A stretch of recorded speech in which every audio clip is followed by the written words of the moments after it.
Punjabi national TV ਤੇ ਖਬਰਾਂ ਦੇ ਬੁਲੇਟਿਨ ਨਾਲ ਮੈਂ ਹਾਂ ਪਰਮਿੰਦਰ ਕੌਰ ਤੁਹਾਡੇ ਨਾਲ। ਪਹਿਲਾਂ ਅੱਜ ਦੀਆਂ ਚੋਣਵੀਆਂ ਖਬਰਾਂ ਤੇ ਪਾਉਂਦੇ ਹਾਂ ਝਾਤ।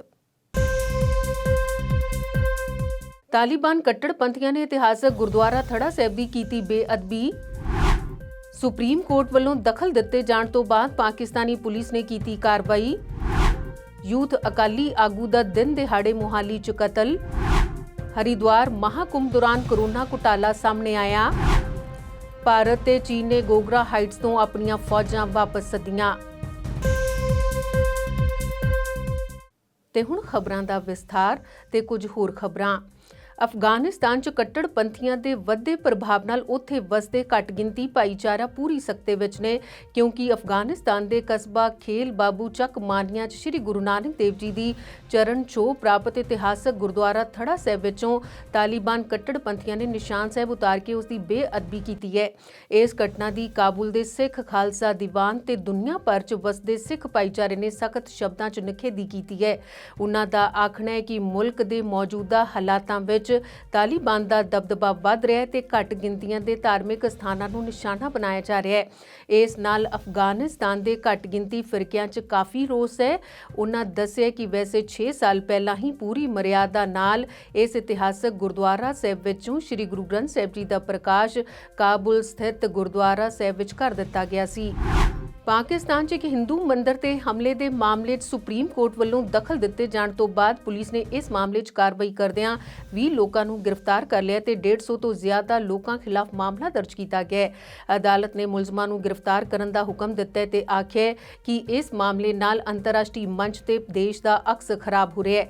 ਦੱਸਣਾ ਬਣਦਾ ਹੈ ਕਿ ਪਾਕਿਸਤਾਨ ਦੇ ਰਹੀਮ ਯਾਰ ਖਾਨ ਜ਼ਿਲ੍ਹੇ ਦੇ ਭੋਂਗ ਸ਼ਹਿਰ ਵਿੱਚ ਪਿਛਲੇ ਦਿਨੀ ਇੱਕ ਭੀੜ ਨੇ ਹਿੰਦੂ ਮੰਦਰ ਤੇ ਹਮਲਾ ਕਰ ਦਿੱਤਾ ਸੀ ਤੇ ਮੂਰਤੀਆਂ ਦੀ ਭੰਨਤੋੜ ਕੀਤੀ ਸੀ। ਪੰਜਾਬ ਕਾਂਗਰਸ ਦੇ ਸੂਬਾ ਪ੍ਰਧਾਨ ਨਵਜੋਤ ਸਿੰਘ ਸਿੱਧੂ ਭਗਤ ਰਵਿਦਾਸ ਜੀ ਦੇ ਡੇਰਾ ਸੱਚਖੰਡ ਬੱਲਾ ਵਿਖੇ ਪਹੁੰਚੇ ਅਤੇ ਸੱਤਾਧਾਰੀ ਸੰਤ ਨਿਰੰਜਨ ਦਾਸ ਦਾ ਆਸ਼ੀਰਵਾਦ ਹਾਸਲ ਕੀਤਾ। ਇਸ ਦੌਰਾਨ ਉਨ੍ਹਾਂ ਨਾਲ ਇਲਾਕੇ ਦੇ ਵਿਧਾਇਕ ਚੌਧਰੀ ਸੁਰਿੰਦਰ ਸਿੰਘ ਵੀ ਸਨ। ਨਵਜੋਤ ਸਿੰਘ ਸਿੱਧੂ ਡੇਰਾ ਸੱਚਖੰਡ ਬੱਲਾ ਵਿਖੇ ਤਕਰੀਬਨ 1 ਘੰਟਾ ਰੁਕੇ ਤੇ ਸੰਤਾਂ ਨਾਲ ਕਾਫੀ ਵਿਚਾਰ ਵਟਾਂਦਰਾ ਕੀਤਾ। ਇਸ ਦੌਰਾਨ ਸਿੱਧੂ ਨੇ ਪੋਸਟ ਮੈਟ੍ਰਿਕ ਸਕਾਲਰਸ਼ਿਪ ਸਕੀਮ ਤੋਂ ਇਲਾਵਾ ਪੰਜਾਬ ਦੇ ਕਈ ਮਹੱਤਵਪੂਰਨ ਮੁੱਦਿਆਂ ਤੇ ਚਰਚਾ ਕੀਤੀ। ਇਸ ਦੌਰਾਨ ਕਿਸਾਨਾਂ ਵੱਲੋਂ ਕਾਂਗਰਸ ਪ੍ਰਧਾਨ ਨਵਜੋਤ ਸਿੰਘ ਸਿੱਧੂ ਦਾ ਜ਼ੋਰਦਾਰ ਵਿਰੋਧ ਕੀਤਾ ਗਿਆ ਤੇ ਨਾਅਰੇਬਾਜ਼ੀ ਕੀਤੀ ਗਈ। ਕਿਸਾਨ ਪਹਿਲਾਂ ਹੀ ਡੇਰੇ ਦੇ ਨੇੜੇ ਪਹੁੰਚ ਚੁੱਕੇ ਸਨ ਤੇ ਨਾਅਰੇ ਲਗਾਉਣੇ ਸ਼ੁਰੂ ਕਰ ਦਿੱਤੇ। ਕਿਸਾਨਾਂ ਦਾ ਆਖਣਾ ਸੀ ਕਿ ਉਹ ਸਿੱਧੂ ਨੂੰ ਯਾਦ ਦਿਵਾ ਰਹੇ ਨੇ ਕਿ ਕਿਸਾਨਾਂ ਦਾ ਸਾਥ ਦੇਣ ਦੀ ਬਜਾਏ ਸਿੱਧੂ ਰਾਜਨੀਤੀ ਕਰ ਰਹੇ ਨੇ। ਕਿਸਾਨਾਂ ਨੇ ਆਖਿਆ ਕਿ ਸਿੱਧੂ ਜੋ ਵੀ ਮੀਟਿੰਗਾਂ ਜਾਂ ਫੇਰੀਆਂ ਲਾ ਰਹੇ ਨੇ ਉਹ ਸਭ ਵੋਟਾਂ ਹਾਸਲ ਕਰਨ ਦੀ ਚਾਲ ਹੈ। ਕਿਸਾਨਾਂ ਨੇ ਆਖਿਆ ਕਿ ਜੇ ਉਹਨਾਂ ਨੂੰ ਬਿਜਲੀ ਸਮਝੌਤਿਆਂ 'ਚ ਬੇਨਿਯਮੀਆਂ ਤੇ ਮਹਿੰਗੇ ਰੇਟਾਂ ਬਾਰੇ ਪਤਾ ਸੀ ਤਾਂ ਉਹਨਾਂ ਨੇ ਬਿਜਲੀ ਮੰਤਰੀ ਬਣ ਕੇ ਕਾਰਵਾਈ ਕਿਉਂ ਨਹੀਂ ਕੀਤੀ। ਪੰਜਾਬ ਨੂੰ ਸਸਤੀ ਬਿਜਲੀ ਕਿਉਂ ਨਹੀਂ ਦਿੱਤੀ ਜਾਂਦੀ। ਭਾਰਤੀ ਕਿਸਾਨ ਯੂਨੀਅਨ ਰਾਜੇਵਾਲ ਦੇ ਕਸ਼ਮੀਰ ਸਿੰਘ ਜੰਡਿਆਲਾ ਨੇ ਆਖਿਆ ਕਿ ਸਿੱਧੂ ਨੂੰ ਕਿਸਾਨਾਂ ਪ੍ਰਤੀ ਕੋਈ ਹਮਦਰਦੀ ਨਹੀਂ ਹੈ। ਉਹ ਕਿਸਾਨਾਂ ਦੇ ਸਮਰਥਨ ਵਿੱਚ ਅੰਦੋਲਨ ਵਿੱਚ ਸ਼ਾਮਿਲ ਕਿਉਂ ਨਹੀਂ ਹੋ ਰਹੇ। ਕਿਸਾਨ ਅੰਦੋਲਨ ਦੌਰਾਨ ਪੱਛਮੀ ਬੰਗਾਲ ਦੀ ਇੱਕ ਲੜਕੀ ਨਾਲ ਜਬਰ ਜਨਾਹ ਦੇ ਮਾਮਲੇ 'ਚ ਦੋਸ਼ੀ ਅੰਕੁਰ ਸਾਗਵਾਨ ਨੇ ਗ੍ਰਿਫਤਾਰੀ ਤੋਂ ਬਚਣ ਲਈ ਇੱਕ ਵਾਰ ਫਿਰ ਪੰਜਾਬ ਅਤੇ ਹਰਿਆਣਾ ਹਾਈਕੋਰਟ ਤੋਂ ਅਗਾਊਂ ਜ਼ਮਾਨਤ ਮੰਗੀ ਹੈ। ਪਟੀਸ਼ਨ 'ਚ ਆਖਿਆ ਗਿਆ ਸੀ ਕਿ ਲੜਕੀ ਦੀ ਮੌਤ ਕੋਰੋਨਾ ਇਨਫੈਕਸ਼ਨ ਕਾਰਨ ਹੋਈ ਸੀ, ਪਰ ਮ੍ਰਿਤਕਾ ਦੇ ਪਿਤਾ ਨੇ ਧੀ ਨਾਲ ਜਬਰ ਜਨਾਹ ਦਾ ਦੋਸ਼ ਲਗਾਇਆ। ਮ੍ਰਿਤਕ ਲੜਕੀ ਦੇ ਪਿਤਾ ਦੇ ਬਿਆਨਾਂ ਤੇ 9 ਮਈ ਨੂੰ ਬਹਾਦਰਗੜ੍ਹ ਥਾਣੇ 'ਚ ਜਬਰ ਜਨਾਹ ਦਾ ਮਾਮਲਾ ਦਰਜ ਕੀਤਾ ਗਿਆ ਸੀ।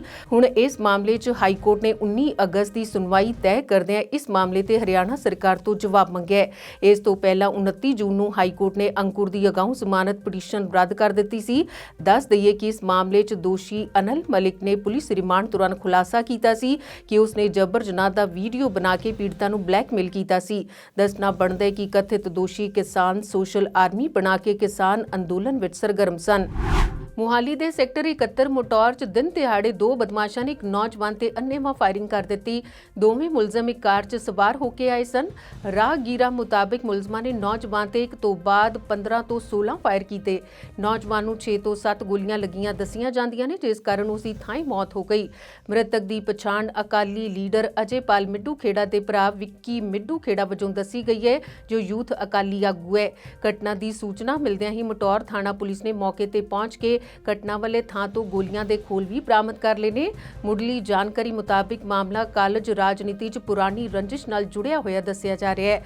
ਮ੍ਰਿਤਕ ਵਿੱਕੀ ਵਿਦਿਆਰਥੀ ਸੰਘ ਸੋਈ ਤੋਂ ਚੋਣਾਂ ਲੜ ਚੁੱਕਿਆ ਹੈ।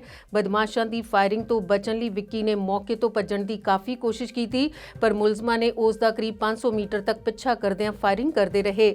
ਮਟੌਰ ਤੋਂ ਕਰੀਬ ਅੱਧਾ ਕਿਲੋਮੀਟਰ ਦੂਰ ਕਮਿਊਨਿਟੀ ਸੈਂਟਰ ਦੇ ਬਾਹਰ ਮੁਲਜ਼ਮਾਂ ਨੇ ਵਿੱਕੀ ਤੇ ਗੋਲੀਆਂ ਵਰਾਈਆਂ। ਮਟੌਰ ਥਾਣਾ ਪੁਲਿਸ ਨੇ ਮੌਕੇ ਤੇ ਪਹੁੰਚ ਕੇ ਨੌਜਵਾਨ ਦੀ ਲਾਸ਼ ਨੂੰ ਕਬਜ਼ੇ 'ਚ ਲੈ ਲਿਆ ਹੈ। ਮੁਲਜ਼ਮਾਂ ਦਾ ਪਤਾ ਲਾਉਣ ਲਈ ਪੁਲਿਸ ਨੇੜੇ-ਤੇੜੇ ਲੱਗੇ ਸੀਸੀਟੀਵੀ ਕੈਮਰਿਆਂ ਨੂੰ ਖੰਗਾਲਣ ਵਿੱਚ ਜੁਟੀ ਹੈ। ਇਸ ਦੌਰਾਨ ਇਸ ਮਾਮਲੇ ਦੀ ਜਾਂਚ ਲਈ ਵਿਸ਼ੇਸ਼ ਜਾਂਚ ਟੀਮ ਦਾ ਗਠਨ ਕਰ ਦਿੱਤਾ ਗਿਆ ਤੇ ਇਸ ਘਟਨਾ ਦੀ ਨਿਖੇਧੀ ਕਰਦਿਆਂ ਸ਼੍ਰੋਮਣੀ ਅਕਾਲੀ ਦਲ ਦੇ ਸੀਨੀਅਰ ਆਗੂ ਡਾਕਟਰ ਦਲਜੀਤ ਸਿੰਘ ਚੀਮਾ ਤੇ ਹੋਰਨਾਂ ਆਗੂਆਂ ਨੇ ਇਸ ਮਾਮਲੇ ਦੀ ਨਿਸ਼ਚਿਤ ਸਮੇਂ ਦੌਰਾਨ ਜਾਂਚ ਮੁਕੰਮਲ ਕਰਕੇ ਦੋਸ਼ੀਆਂ ਖਿਲਾਫ ਕਾਰਵਾਈ ਦੀ ਮੰਗ ਕੀਤੀ ਹੈ। ਆਮਦਨ ਤੋਂ ਵੱਧ ਜਾਇਦਾਦ ਬਣਾਉਣ ਦੇ ਮਾਮਲੇ 'ਚ ਸਾਬਕਾ ਡੀਜੀਪੀ ਸੁਮੇਧ ਸਿੰਘ ਸੈਣੀ ਦੀ ਅਗਾਊਂ ਜ਼ਮਾਨਤ ਅਰਜ਼ੀ ਮੁਹਾਲੀ ਦੀ ਇੱਕ ਅਦਾਲਤ ਨੇ ਅੱਜ ਖਾਰਜ ਕਰ ਦਿੱਤੀ ਹੈ। ਚੌਕਸੀ ਵਿਭਾਗ ਪੰਜਾਬ ਨੇ ਸੈਣੀ ਸਮੇਤ ਕੁਝ ਹੋਰ ਵਿਅਕਤੀਆਂ ਤੇ ਪਿਛਲੇ ਦਿਨੀ ਕੇਸ ਦਰਜ ਕਰਕੇ ਉਸ ਦੀ ਚੰਡੀਗੜ੍ਹ ਸਥਿਤ ਰਿਹਾਇਸ਼ ਤੇ ਗ੍ਰਿਫਤਾਰੀ ਵਾਸਤੇ ਛਾਪੇਮਾਰੀ ਵੀ ਕੀਤੀ ਸੀ, ਪਰ ਉਹ ਹੱਥ ਨਹੀਂ ਲੱਗ ਸਕਿਆ। ਇਸ ਤੋਂ ਬਾਅਦ ਸੁਮੇਧ ਹੋਰਾਂ ਮੁਹਾਲੀ ਅਦਾਲਤ ਵਿੱਚ ਅਗਾਊਂ ਜ਼ਮਾਨਤ ਵਾਸਤੇ ਅਰਜ਼ੀ ਦਾਖਲ ਕੀਤੀ ਸੀ। ਇਸ ਮਾਮਲੇ 'ਚ ਸੈਣੀ ਦੀ ਗ੍ਰਿਫਤਾਰੀ ਕਿਸੇ ਵੇਲੇ ਵੀ ਹੋ ਸਕਦੀ ਹੈ, ਪਰ ਸਾਬਕਾ ਡੀਜੀਪੀ ਕੋਲ ਹਾਈਕੋਰਟ ਜਾਣ ਦਾ ਬਦਲ ਅਜੇ ਵੀ ਬਾਕੀ ਹੈ। ਇਸ ਤੋਂ ਪਹਿਲਾਂ ਇਸ ਮਾਮਲੇ 'ਚ ਬੀਤੇ ਦਿਨੀ ਐਡੀਸ਼ਨਲ ਜ਼ਿਲ੍ਹਾ ਸੈਸ਼ਨ ਜੱਜ ਪੀਐਸ ਗਰੇਵਾਲ ਦੀ ਅਦਾਲਤ ਵਿੱਚ ਸੁਣਵਾਈ ਹੋਈ ਸੀ। ਅਦਾਲਤ ਨੇ ਦਲੀਲਾਂ ਸੁਣਨ ਤੋਂ ਬਾਅਦ ਸੈਣੀ ਦੀ ਪੇਸ਼ਗੀ ਜ਼ਮਾਨਤ ਲਈ ਫੈਸਲਾ ਅੱਜ ਤੱਕ ਲਈ ਰਾਖਵਾਂ ਰੱਖ ਲਿਆ ਸੀ, ਜਿਸ ਤੇ ਅੱਜ ਸਵੇਰੇ ਦੁਬਾਰਾ ਸੁਣਵਾਈ ਹੋਈ। ਅੱਜ ਸੁਣਵਾਈ ਦੌਰਾਨ ਸੈਣੀ ਦੀ ਪੇਸ਼ਗੀ ਜ਼ਮਾਨਤ ਅਰਜ਼ੀ ਖਾਰਜ ਕਰ ਦਿੱਤੀ ਗਈ ਹੈ। ਮਾਮਲੇ 'ਚ ਵਿਜੀਲੈਂਸ ਵੱਲੋਂ ਸੁਮੇਧ ਸਿੰਘ ਸੈਣੀ ਤੋਂ ਇਲਾਵਾ ਲੋਕ ਨਿਰਮਾਣ ਵਿਭਾਗ ਦੇ ਕਾਰਜਕਾਰੀ ਇੰਜੀਨੀਅਰ ਨਿਮਰਤਦੀਪ ਸਿੰਘ, ਉਸ ਦੇ ਪਿਤਾ ਸੁਰਿੰਦਰ ਸਿੰਘ ਜਸਪਾਲ, ਅਜੇ ਕੌਸ਼ਲ, ਪ੍ਰਦੁਮਨ ਸਿੰਘ, ਪਰਮਜੀਤ ਸਿੰਘ, ਅਮਿਤ ਸਿੰਘਲਾ ਨੂੰ ਵੀ ਆਮਦਨ ਤੋਂ ਵੱਧ ਜਾਇਦਾਦ ਬਣਾਉਣ ਦੇ ਭ੍ਰਿਸ਼ਟਾਚਾਰ ਕਰਨ ਤਹਿਤ ਧਾਰਾ 109 ਤੇ 120B ਤਹਿਤ ਨਾਮਜ਼ਦ ਕੀਤਾ ਗਿਆ ਹੈ। ਹਜ਼ਾਰਾਂ ਕਰੋੜ ਦੇ ਡਰੱਗ ਰੈਕੇਟ ਮਾਮਲੇ 'ਚ ਐਡਵੋਕੇਟ ਨਵਕਿਰਨ ਸਿੰਘ ਨੇ ਪੰਜਾਬ ਅਤੇ ਹਰਿਆਣਾ ਹਾਈਕੋਰਟ 'ਚ ਅਰਜ਼ੀ ਦਾਇਰ ਕਰਕੇ ਡਰੱਗ ਰੈਕੇਟ ਮਾਮਲੇ 'ਚ ਈਡੀ ਦੀ ਸੀਲਬੰਦ ਰਿਪੋਰਟ ਖੋਲ੍ਹਣ ਦੀ ਮੰਗ ਕੀਤੀ ਹੈ। ਅਰਜ਼ੀ 'ਚ ਮੌਜੂਦਾ ਵਿਧਾਇਕ ਤੇ ਸਾਬਕਾ ਮੰਤਰੀ ਬਿਕਰਮ ਸਿੰਘ ਮਜੀਠੀਆ ਬਾਰੇ ਐਸਟੀਐਫ ਦੀ ਟਿੱਪਣੀ ਬਾਰੇ ਤਤਕਾਲੀ ਗ੍ਰਹਿ ਸਕੱਤਰ ਅਤੇ ਪੰਜਾਬ ਦੇ ਡੀਜੀਪੀ ਦੀ ਰਾਏ ਖੋਲ੍ਹਣ ਦੀ ਮੰਗ ਕੀਤੀ ਹੈ। ਇਹ ਰਾਏ ਹਾਈਕੋਰਟ ਵਿੱਚ 23 ਮਈ 2018 ਨੂੰ ਸੀਲਬੰਦ ਕਵਰ ਵਿੱਚ ਪੇਸ਼ ਕੀਤੀ ਗਈ ਸੀ। ਐਡਵੋਕੇਟ ਨਵਕਿਰਨ ਸਿੰਘ ਦੀ ਅਰਜ਼ੀ ਤੇ ਜਸਟਿਸ ਰਾਜਨ ਗੁਪਤਾ ਅਤੇ ਜਸਟਿਸ ਅਜੇ ਤਿਵਾੜੀ ਦੀ ਵਿਸ਼ੇਸ਼ ਡਿਵੀਜ਼ਨ ਬੈਂਚ ਨੇ ਕੇਂਦਰ ਸਮੇਤ ਪੰਜਾਬ ਸਰਕਾਰ ਨੂੰ ਨੋਟਿਸ ਜਾਰੀ ਕੀਤਾ ਹੈ ਅਤੇ ਇਸ ਦਾ ਜਵਾਬ ਮੰਗਿਆ ਹੈ। ਮੁੱਖ ਪਟੀਸ਼ਨ ਦੇ ਨਾਲ ਮਾਮਲੇ ਦੀ ਸੁਣਵਾਈ 15 ਨਵੰਬਰ ਨੂੰ ਤੈਅ ਕਰ ਦਿੱਤੀ ਗਈ ਹੈ। ਦੱਸਣਾ ਬਣਦਾ ਹੈ ਕਿ ਇਨਫੋਰਸਮੈਂਟ ਡਾਇਰੈਕਟੋਰੇਟ ਨੇ ਆਪਣੀ ਰਿਪੋਰਟ 'ਚ ਕਿਹਾ ਸੀ ਕਿ ਬਿਕਰਮ ਮਜੀਠੀਆ ਨੂੰ ਡਰੱਗ ਰੈਕੇਟ ਮਾਮਲੇ 'ਚ ਹੋਰ ਪੁੱਛਗਿੱਛ ਕਰਨ ਦੀ ਲੋੜ ਸੀ। ਇਸ ਤੇ ਹਾਈਕੋਰਟ ਨੇ ਫਿਰ ਪੰਜਾਬ ਸਰਕਾਰ ਤੋਂ ਜਵਾਬ ਮੰਗਿਆ ਸੀ। 3 ਸਾਲ ਪਹਿਲਾਂ 23 ਮਈ 2018 ਨੂੰ ਪੰਜਾਬ ਸਰਕਾਰ ਨੇ ਹਾਈਕੋਰਟ ਨੂੰ ਸੀਲਬੰਦ ਕਵਰ ਵਿੱਚ ਇਸ ਰਿਪੋਰਟ ਬਾਰੇ ਆਪਣੀ ਰਾਏ ਸੌਂਪੀ ਸੀ। ਫਿਰ ਇਸ ਮਾਮਲੇ 'ਚ ਅੱਗੇ ਕੋਈ ਕਾਰਵਾਈ ਨਹੀਂ ਕੀਤੀ ਜਾ ਸਕੀ। ਲੰਮੇ ਸਮੇਂ ਦੀ ਚੁੱਪੀ ਪਿੱਛੋਂ ਨਸ਼ੇ ਦੇ ਮਾਮਲੇ ਤੇ ਹੁਣ ਐਸਟੀਐਫ ਫਿਰ ਸਰਗਰਮ ਹੋ ਗਈ ਹੈ ਤੇ ਨਸ਼ੇ ਦੀ ਸਪਲਾਈ ਨੂੰ ਲੈ ਕੇ ਪੰਜਾਬ ਪੁਲਿਸ ਦੀ ਵਰਦੀ ਇੱਕ ਵਾਰ ਫਿਰ ਦਾਗਦਾਰ ਹੋਈ ਹੈ। ਐਸਟੀਐਫ ਨੇ ਪੰਜਾਬ ਪੁਲਿਸ ਦੇ ਇੱਕ ਏਐਸਆਈ ਨੂੰ ਵਰਦੀ ਦੀ ਆੜ ਵਿੱਚ ਨਸ਼ਾ ਤਸਕਰੀ ਦਾ ਕਾਰੋਬਾਰ ਕਰ ਰਹੇ ਨੂੰ 2 ਸਾਥੀਆਂ ਨੂੰ ਗ੍ਰਿਫਤਾਰ ਕਰ ਲਿਆ ਹੈ, ਜਿਨ੍ਹਾਂ ਵਿੱਚੋਂ ਇੱਕ ਔਰਤ ਵੀ ਸ਼ਾਮਿਲ ਹੈ। ਮੁਲਜ਼ਮਾਂ ਕੋਲੋਂ 3 ਕੁਇੰਟਲ ਚੂਰਾ ਪੋਸਤ ਬਰਾਮਦ ਹੋਇਆ ਹੈ। ਕੇਸ ਦਰਜ ਕਰਕੇ ਅਦਾਲਤ ਵਿੱਚ ਇਹਨਾਂ ਨੂੰ ਪੇਸ਼ ਕੀਤਾ ਗਿਆ, ਜਿੱਥੋਂ ਉਹਨਾਂ ਨੂੰ 2 ਦਿਨ ਦੇ ਰਿਮਾਂਡ ਤੇ ਭੇਜ ਦਿੱਤਾ ਗਿਆ ਹੈ। ਏਆਈਜੀ ਸਨੇਹਦੀਪ ਸ਼ਰਮਾ ਨੇ ਦੱਸਿਆ ਕਿ ਬਬਲੀ ਸ਼ਾਲ ਫਿਨਿਸ਼ਿੰਗ ਦਾ ਕੰਮ ਕਰਦੀ ਹੈ। ਉਸ ਦੇ ਖਿਲਾਫ ਪਹਿਲਾਂ ਵੀ ਨਸ਼ਾ ਤਸਕਰੀ ਦੇ ਮਾਮਲੇ ਦਰਜ ਕੀਤੇ ਗਏ ਨੇ। ਉਹ ਕਈ ਵਾਰ ਗ੍ਰਿਫਤਾਰ ਹੋ ਚੁੱਕੀ ਹੈ। ਬਬਲੀ ਨੂੰ ਤਸਕਰੀ ਦੇ ਇੱਕ ਮਾਮਲੇ 'ਚ ਦੋਸ਼ੀ ਵੀ ਠਹਿਰਾਇਆ ਗਿਆ ਸੀ ਤੇ ਸਜ਼ਾ ਮੁਕੰਮਲ ਕਰਨ ਤੋਂ ਬਾਅਦ ਉਸਨੇ ਦੁਬਾਰਾ ਨਸ਼ੀਲੇ ਪਦਾਰਥਾਂ ਦੀ ਤਸਕਰੀ ਸ਼ੁਰੂ ਕਰ ਦਿੱਤੀ ਹੈ। ਏਐਸਆਈ ਰਜਿੰਦਰਪਾਲ ਮੁਲਜ਼ਮਾਂ ਦੀ ਮਦਦ ਕਰਦਾ ਸੀ ਤੇ ਖੁਦ ਨਸ਼ਾ ਤਸਕਰੀ ਦੇ ਧੰਦੇ ਵਿੱਚ ਸ਼ਾਮਿਲ ਸੀ। ਰਜਿੰਦਰਪਾਲ ਪੰਜਾਬ ਪੁਲਿਸ ਦੀ ਵਰਦੀ ਦਾ ਬਹੁਤ ਲਾਹਾ ਖੱਟ ਰਿਹਾ ਸੀ। ਜੇ ਉਸ ਨੂੰ ਨਸ਼ਾ ਲੈਣ ਜਾਂ ਸਪਲਾਈ ਕਰਨ ਜਾਣਾ ਹੁੰਦਾ ਸੀ ਤਾਂ ਉਹ ਸਕਾਰਪੀਓ ਗੱਡੀ 'ਚ ਪੰਜਾਬ ਪੁਲਿਸ ਦੀ ਵਰਦੀ ਪਾ ਕੇ ਬੈਠਦਾ ਸੀ। ਤਰਨਤਾਰਨ ਪੁਲਿਸ ਨੇ ਇੱਕ ਸਿਪਾਹੀ ਅਤੇ ਉਸ ਦੇ 2 ਸਾਥੀਆਂ ਨੂੰ ਉਸ ਵੇਲੇ ਗ੍ਰਿਫਤਾਰ ਕੀਤਾ ਜੋ ਨਸ਼ੇ ਦੇ ਕਾਰੋਬਾਰ 'ਚ ਸ਼ਾਮਿਲ ਸਨ। ਹਾਲਾਂਕਿ ਮੌਕਾ ਮਿਲਣ ਤੇ ਉਹਨਾਂ ਦਾ ਤੀਜਾ ਸਾਥੀ ਭੱਜਣ ਵਿੱਚ ਸਫਲ ਹੋ ਗਿਆ। ਪੁਲਿਸ ਮੁਤਾਬਿਕ ਰਾਸ਼ਟਰੀ ਰਾਈਫਲਸ ਵਿੱਚ ਤੈਨਾਤ ਜਵਾਨ ਵਾਹਨ ਉੱਤੇ ਪੰਜਾਬ ਪੁਲਿਸ ਦਾ ਸਟicker ਲਗਾ ਕੇ ਘੁੰਮਦਾ ਰਹਿੰਦਾ ਸੀ। ਜਦੋਂ ਰਾਜ਼ ਦਾ ਖੁਲਾਸਾ ਹੋਇਆ ਤਾਂ ਉਸ ਦੇ ਅਤੇ ਉਸ ਦੇ ਸਾਥੀ ਤੋਂ ਟਰਾਮਾਡੋਲ ਦੀਆਂ 2900 ਗੋਲੀਆਂ, 1 ਪਿਸਤੌਲ ਅਤੇ 5 ਕਾਰਤੂਸ ਬਰਾਮਦ ਹੋਏ ਨੇ। ਫਿਲਹਾਲ ਪੁਲਿਸ ਉਸ ਦੇ ਤੀਜੇ ਸਾਥੀ ਦੀ ਭਾਲ ਕਰ ਰਹੀ ਹੈ। ਜ਼ਿਕਰਯੋਗ ਹੈ ਕਿ ਪੰਜਾਬ ਅਤੇ ਹਰਿਆਣਾ ਹਾਈਕੋਰਟ ਨੇ ਟਰਾਮਾਡੋਲ ਦੀਆਂ ਗੋਲੀਆਂ ਤੇ ਪਾਬੰਦੀ ਲਗਾਈ ਹੋਈ ਹੈ। ਰਿਸ਼ਵਤਖੋਰੀ ਦੇ ਇੱਕ ਮਾਮਲੇ 'ਚ ਹਾਈਕੋਰਟ ਨੇ ਆਪਣੇ ਹੀ ਰਜਿਸਟਰਾਰ ਜਨਰਲ ਤੋਂ ਸਟੇਟਸ ਰਿਪੋਰਟ ਤਲਬ ਕਰਦੇ ਹੋਏ ਪੁੱਛਿਆ ਕਿ ਰਿਸ਼ਵਤ ਲੈਣ ਦੇ ਦੋਸ਼ ਤਹਿਤ 3 ਸਾਲ ਪਹਿਲਾਂ ਪਟਿਆਲਾ ਸਥਿਤ ਸੀਬੀਆਈ ਦੇ ਵਿਸ਼ੇਸ਼ ਜੱਜ ਹਿੰਮਤ ਗੋਪਾਲ ਦੇ ਖਿਲਾਫ ਜਾਂਚ ਵਿੱਚ ਸਾਬਤ ਹੋਏ ਸਨ। ਫਿਰ ਜਾਂਚ ਰਿਪੋਰਟ ਦੇ ਆਧਾਰ ਤੇ ਇਸ ਨਿਆਇਕ ਅਧਿਕਾਰੀ ਵਿਰੁੱਧ ਕੋਈ ਕਾਰਵਾਈ ਕਿਉਂ ਨਹੀਂ ਕੀਤੀ ਗਈ। ਜਸਟਿਸ ਅਰਵਿੰਦ ਸਿੰਘ ਸਾਂਗਵਾਨ ਨੇ ਇਸ ਮਾਮਲੇ ਦੀ ਅਗਲੀ ਸੁਣਵਾਈ 24 ਅਗਸਤ ਲਈ ਤੈਅ ਕੀਤੀ ਹੈ। ਦੱਸਣਾ ਬਣਦਾ ਹੈ ਕਿ ਹਿੰਮਤ ਗੋਪਾਲ ਇਸ ਸਮੇਂ ਮੁਅੱਤਲ ਹੈ ਤੇ ਫਰੀਦਕੋਟ ਹੈੱਡਕੁਆਰਟਰ ਨਾਲ ਜੁੜਿਆ ਹੋਇਆ ਹੈ। ਹਾਈ ਕੋਰਟ ਵਿੱਚ ਸੁਣਵਾਈ ਦੌਰਾਨ ਆਖਿਆ ਗਿਆ ਸੀ ਕਿ ਪਟਿਆਲਾ ਦੀ ਸੀਬੀਆਈ ਵਿਸ਼ੇਸ਼ ਅਦਾਲਤ ਦੇ ਜੱਜ ਹਿੰਮਤ ਗੋਪਾਲ ਉੱਤੇ 40 ਲੱਖ ਰੁਪਏ ਦੀ ਰਿਸ਼ਵਤ ਲੈਣ ਦਾ ਦੋਸ਼ ਸੀ। ਇਹ ਕੇਸ ਐਫਸੀਆਈ ਨੂੰ ਘਟੀਆ ਚੌਲ ਸਪਲਾਈ ਕਰਕੇ ਮਿਲ ਨੂੰ 1,80 ਕਰੋੜ ਰੁਪਏ ਦਾ ਨੁਕਸਾਨ ਹੋਣ ਤੋਂ ਬਾਅਦ ਸੀਬੀਆਈ ਜਾਂਚ ਦੇ ਆਦੇਸ਼ ਦਿੱਤੇ ਗਏ ਸਨ। ਸੀਬੀਆਈ ਨੇ ਇਸ ਮਾਮਲੇ 'ਚ 3 ਮੁਲਜ਼ਮਾਂ ਖਿਲਾਫ ਕਾਰਵਾਈ ਕੀਤੀ ਸੀ।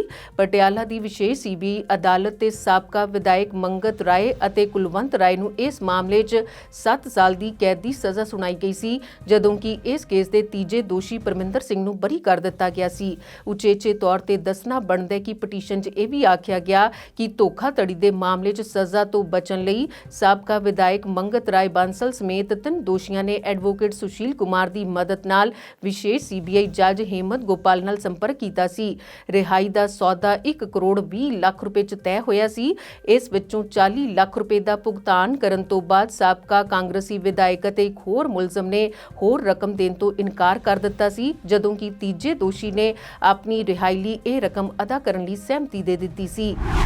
ਇਨਫੋਰਸਮੈਂਟ ਡਾਇਰੈਕਟੋਰੇਟ ਨੇ ਹਰਿਦੁਆਰ ਤੇ 2021 ਚ ਹੋਏ ਮਹਾਕੁੰਭ 'ਚ ਕੋਵਿਡ ਟੈਸਟਿੰਗ ਧੋਖਾਧੜੀ ਤੇ ਮਨੀ ਲਾਂਡਰਿੰਗ ਦੇ ਮਾਮਲੇ ਦੇ ਸਬੰਧ ਵਿੱਚ 5 ਲੈਬਾਂ ਦੇ ਡਾਇਰੈਕਟਰਾਂ ਦੇ ਘਰਾਂ ਤੇ ਦਫ਼ਤਰਾਂ ਉੱਤੇ ਛਾਪੇਮਾਰੀ ਕੀਤੀ ਹੈ।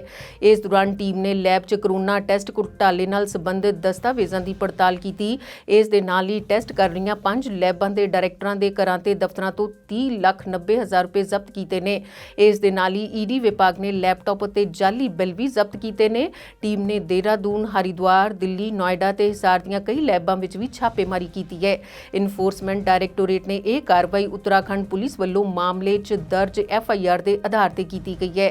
ਦੱਸਣਾ ਬਣਦਾ ਹੈ ਕਿ ਇਹਨਾਂ ਲੈਬਾਂ ਨੇ ਅਸਲ ਵਿੱਚ ਟੈਸਟ ਕੀਤੇ ਬਗੈਰ ਕੋਵਿਡ ਟੈਸਟਾਂ ਦੀ ਵੱਧਦੀ ਗਿਣਤੀ ਦਿਖਾਈ। ਇਸ ਦੇ ਲਈ ਬਹੁਤ ਸਾਰੇ ਲੋਕਾਂ ਦਾ ਇੱਕ ਮੋਬਾਈਲ ਨੰਬਰ, ਗਲਤ ਮੋਬਾਈਲ ਨੰਬਰ, ਸਿੰਗਲ ਐਡਰੈਸ, ਸਮਾਨ ਨਮੂਨਾ ਰੈਫਰਲ ਫਾਰਮ ਦੀ ਵਰਤੋਂ ਕੀਤੀ ਸੀ। ਜਾਂਚ ਵਿੱਚ ਇਹ ਵੀ ਪਤਾ ਲੱਗਿਆ ਕਿ ਇਹ ਟੈਸਟ ਉਹਨਾਂ ਵਿਅਕਤੀਆਂ ਦੇ ਨਾਂ ਉੱਤੇ ਕੀਤਾ ਗਿਆ ਸੀ ਜੋ ਕੁੰਭ ਮੇਲੇ 'ਚ ਕਦੇ ਨਹੀਂ ਗਏ।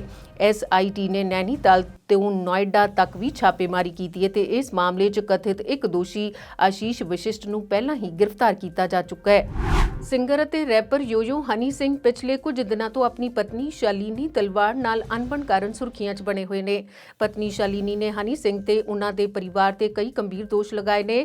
ਇਸ ਤੋਂ ਬਾਅਦ ਪਹਿਲੀ ਵਾਰ ਹਨੀ ਸਿੰਘ ਨੇ ਇਹਨਾਂ ਦੋਸ਼ਾਂ ਤੇ ਆਪਣੀ ਚੁੱਪੀ ਤੋੜਦੇ ਹੋਏ ਆਪਣਾ ਅਧਿਕਾਰਿਤ ਬਿਆਨ ਸੋਸ਼ਲ ਮੀਡੀਆ ਤੇ ਸਾਂਝਾ ਕੀਤਾ ਹੈ।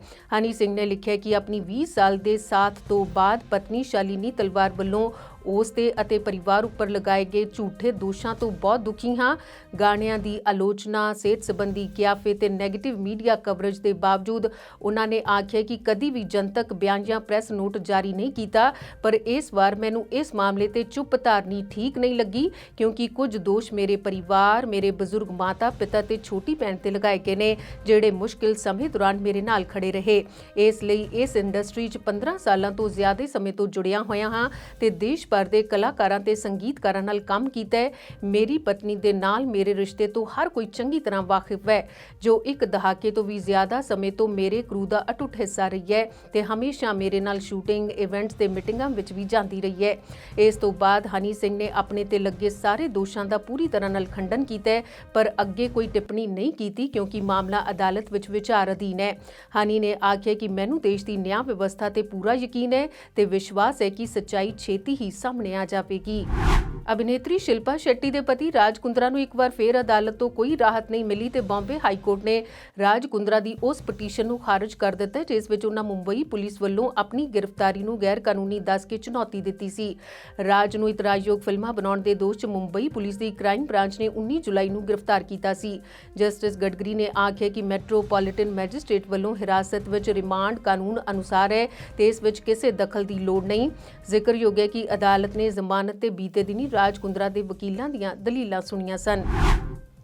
ਸਰਹੱਦੀ ਵਿਵਾਦ ਨੂੰ ਲੈ ਕੇ ਭਾਰਤ ਅਤੇ ਚੀਨ ਵਿਚਾਲੇ ਸੁਲਹ ਸਫਾਈ ਦੇ ਯਤਨਾਂ ਦਰਮਿਆਨ ਮਿਲਟਰੀ ਕਮਾਂਡਰ ਪੱਧਰ ਦੀ 12ਵੇਂ ਦੌਰ ਦੀ ਗੱਲਬਾਤ ਦੇ 6 ਦਿਨਾਂ ਬਾਅਦ ਦੋਵੇਂ ਦੇਸ਼ਾਂ ਨੇ ਗੋਗਰਾ ਹਾਈਟਸ ਤੋਂ ਆਪਣੀਆਂ ਫੌਜਾਂ ਵਾਪਸ ਸੱਦ ਲਈਆਂ ਨੇ ਅਤੇ ਉੱਥੇ ਬਣੀਆਂ ਆਰਜ਼ੀ ਉਸਾਰੀਆਂ ਅਤੇ ਢਾਂਚਿਆਂ ਨੂੰ ਵੀ ਢਾਹ ਦਿੱਤਾ ਗਿਆ। ਫੌਜ ਵੱਲੋਂ ਜਾਰੀ ਬਿਆਨ 'ਚ ਆਖਿਆ ਗਿਆ ਕਿ 31 ਜੁਲਾਈ ਨੂੰ ਦੋਵਾਂ ਧਿਰਾਂ ਵਿਚਾਲੇ ਕੋਰ ਕਮਾਂਡਰ ਪੱਧਰ ਦੀ ਗੱਲਬਾਤ ਹੋਈ ਸੀ। ਗੱਲਬਾਤ ਦਾ 12ਵਾਂ ਦੌਰ ਚੀਨ ਦੇ ਹਿੱਸੇ ਮਲਾਡੋ 'ਚ ਤਕਰੀਬਨ 9 ਘੰਟੇ ਚੱਲਿਆ ਸੀ। ਬੈਠਕ 'ਚ ਦੋਵਾਂ ਦੇਸ਼ਾਂ ਦੀਆਂ ਫੌਜਾਂ ਨੇ ਪੈਟਰੋਲਿੰਗ ਪੁਆਇੰਟ 17A ਤੋਂ ਪਿੱਛੇ ਹਟਣ ਦਾ ਫੈਸਲਾ ਕੀਤਾ। ਗੋਗਰਾ ਹਾਈਟਸ ਦਾ ਪੈਟਰੋਲਿੰਗ ਪੁਆਇੰਟ 17A ਪੂਰਬੀ ਲੱਦਾਖ ਖੇਤਰ ਦੇ ਵਿਵਾਦਿਤ ਖੇਤਰਾਂ ਵਿੱਚੋਂ ਇੱਕ ਰਿਹਾ ਹੈ। ਜ਼ਿਕਰਯੋਗ ਹੈ ਕਿ ਭਾਰਤ ਦੇ ਵਿਦੇਸ਼ ਮੰਤਰੀ S ਜੈਸ਼ੰਕਰ ਤੇ ਉਨ੍ਹਾਂ ਦੇ ਚੀਨੀ ਹਮਰੁਤਬਾ ਵਾਂਗ ਯੀ ਵੱਲੋਂ 14 ਜੁਲਾਈ ਨੂੰ ਸ਼ੰਘਾਈ ਕੋਆਪਰੇਸ਼ਨ ਆਰਗੇਨਾਈਜੇਸ਼ਨ ਸਿਖਰ ਸੰਮੇਲਨ ਦੇ ਦੌਰਾਨ ਮੁਲਾਕਾਤ ਤੋਂ ਬਾਅਦ ਕਮਾਂਡਰ ਪੱਧਰ ਦੀ ਗੱਲਬਾਤ ਹੋਈ। ਜੈਸ਼ੰਕਰ ਅਤੇ ਵਾਂਗ ਯੀ ਨੇ ਦੁਸ਼ਾਂਬੇ 'ਚ SCO ਸਿਖਰ ਸੰਮੇਲਨ ਦੇ ਵਿਚਾਲੇ 1 ਘੰਟਾ ਲੰਮੀ ਗੱਲਬਾਤ ਕੀਤੀ ਸੀ। ਭਾਰਤ ਦੇ ਵਿਦੇਸ਼ ਮੰਤਰੀ ਡਾਕਟਰ S ਜੈਸ਼ੰਕਰ ਨੇ ਚੀਨੀ ਵਿਦੇਸ਼ ਮੰਤਰੀ ਨੂੰ ਸਪਸ਼ਟ ਤੌਰ ਤੇ ਆਖਿਆ ਸੀ ਕਿ ਭਾਰਤ ਅਸਲ ਕੰਟਰੋਲ ਰੇਖਾ ਤੇ ਸਥਿਤੀ ਜਿਉਂ ਦੀ ਤਿਉਂ ਬਦਲੀ ਜਾਏਗੀ, ਉਸ ਨੂੰ ਕੋਈ ਸਵੀਕਾਰ ਨਹੀਂ ਕਰੇਗਾ। ਇਸ ਦੇ ਨਾਲ ਹੀ ਦੋਵਾਂ ਦੇਸ਼ਾਂ ਦੇ ਵਿੱਚ ਸ਼ਾਂਤੀ ਅਤੇ ਚੰਗੇ ਸਬੰਧ ਉਦੋਂ ਹੀ ਜਾਰੀ ਰਹਿਣਗੇ ਜਦੋਂ ਪੂਰਬੀ ਲੱਦਾਖ ਵਿੱਚ ਸ਼ਾਂਤੀ ਦੀ ਪੂਰੀ ਤਰ੍ਹਾਂ ਬਹਾਲੀ ਹੋਵੇਗੀ। ਸੰਯੁਕਤ ਰਾਸ਼ਟਰ 'ਚ ਭਾਰਤ ਦੇ ਰਾਜਦੂਤ TS ਤ੍ਰਿਮੂਰਤੀ ਨੇ ਆਖਿਆ ਕਿ ਅਫਗਾਨਿਸਤਾਨ ਦੇ ਗੁਆਂਢੀ ਹੋਣ ਦੇ ਨਾਤੇ ਇੱਥੋਂ ਦੀ ਮੌਜੂਦਾ ਸਥਿਤੀ ਸਾਡੇ ਲਈ ਗੰਭੀਰ ਚਿੰਤਾ ਦਾ ਵਿਸ਼ਾ ਹੈ। ਅਜਿਹਾ ਲੱਗਦਾ ਹੈ ਕਿ ਹਿੰਸਾ ਦੇ ਅੰਤ ਦਾ ਕੋਈ ਸੰਕੇਤ ਨਹੀਂ ਹੈ। ਸੰਯੁਕਤ ਰਾਸ਼ਟਰ ਦੀ ਰਿਪੋਰਟ ਵਿੱਚ ਇਹ ਸਪਸ਼ਟ ਹੋਇਆ ਹੈ ਕਿ ਨਾਗਰਿਕਾਂ ਦੀ ਮੌਤਾਂ ਅਤੇ ਮਿੱਥ ਕੇ ਕੀਤੀਆਂ ਹੱਤਿਆਵਾਂ ਰਿਕਾਰਡ ਪੱਧਰ ਤੇ ਪਹੁੰਚ ਗਈਆਂ ਨੇ। ਭਾਰਤੀ ਰਾਜਦੂਤ ਨੇ ਆਖਿਆ ਕਿ ਭਾਰਤ ਹਮੇਸ਼ਾ ਇੱਕ ਜਾਇਜ਼ ਅਤੇ ਪਾਰਦਰਸ਼ੀ ਲੋਕਤੰਤਰ ਦੀ ਸਥਾਪਨਾ ਲਈ ਅਫਗਾਨਿਸਤਾਨ ਦੇ ਨਾਲ ਖੜਾ ਰਿਹਾ ਹੈ। ਉਨ੍ਹਾਂ ਆਖਿਆ ਕਿ ਅਫਗਾਨਿਸਤਾਨ ਵਿੱਚ ਸ਼ਾਂਤੀ ਸਥਾਪਿਤ ਕਰਨ ਲਈ ਹਰ ਤਰ੍ਹਾਂ ਦੇ ਅੱਤਵਾਦ ਲਈ ਜ਼ੀਰੋ ਟੋਲਰੈਂਸ ਦੀ ਨੀਤੀ ਅਪਣਾਉਣ ਦੀ ਲੋੜ ਹੈ। ਇਹ ਤੈਅ ਕਰਨਾ ਵੀ ਜ਼ਰੂਰੀ ਹੈ ਕਿ ਕੋਈ ਵੀ ਅੱਤਵਾਦੀ ਸਮੂਹ ਆਪਣੇ ਨਾਪਾਕ ਮਨਸੂਬਿਆਂ ਨੂੰ ਪੂਰਾ ਕਰਨ ਲਈ ਅਫਗਾਨਿਸਤਾਨ ਦੀ ਵਰਤੋਂ ਨਾ ਕਰ ਸਕੇ। ਤ੍ਰਿਮੂਰਤੀ ਨੇ ਆਖਿਆ ਕਿ ਜਿਹੜੇ ਲੋਕ ਅੱਤਵਾਦੀਆਂ ਨੂੰ ਸਮੱਗਰੀ ਅਤੇ ਵਿੱਤੀ ਮਦਦ ਦੇ ਰਹੇ ਨੇ, ਉਹਨਾਂ ਨੂੰ ਜਵਾਬਦੇਹ ਠਹਿਰਾਇਆ ਜਾਣਾ ਚਾਹੀਦਾ ਹੈ। ਅੰਤਰਰਾਸ਼ਟਰੀ ਭਾਈਚਾਰੇ ਵਜੋਂ ਸਾਨੂੰ ਇਹ ਯਕੀਨੀ ਬਣਾਉਣਾ ਚਾਹੀਦਾ ਹੈ ਕਿ ਅਫਗਾਨਿਸਤਾਨ ਪ੍ਰਤੀ ਸਾਡੀ ਵਚਨਬੱਧਤਾ ਕਾਇਮ ਰਹੇ। ਇਸ ਦੇ ਨਾਲ ਹੀ ਖਬਰਾਂ ਦਾ ਬੁਲੇਟਿਨ ਇੱਥੇ ਹੀ ਸਮੇਟਦੇ ਹਾਂ। ਤੁਸੀਂ ਦੇਖਦੇ ਰਹੋ ਪੰਜਾਬੀ ਨੈਸ਼ਨਲ TV। ਉਮੀਦ ਤੁਹਾਡੀ, ਕੋਸ਼ਿਸ਼ ਸਾਡੀ।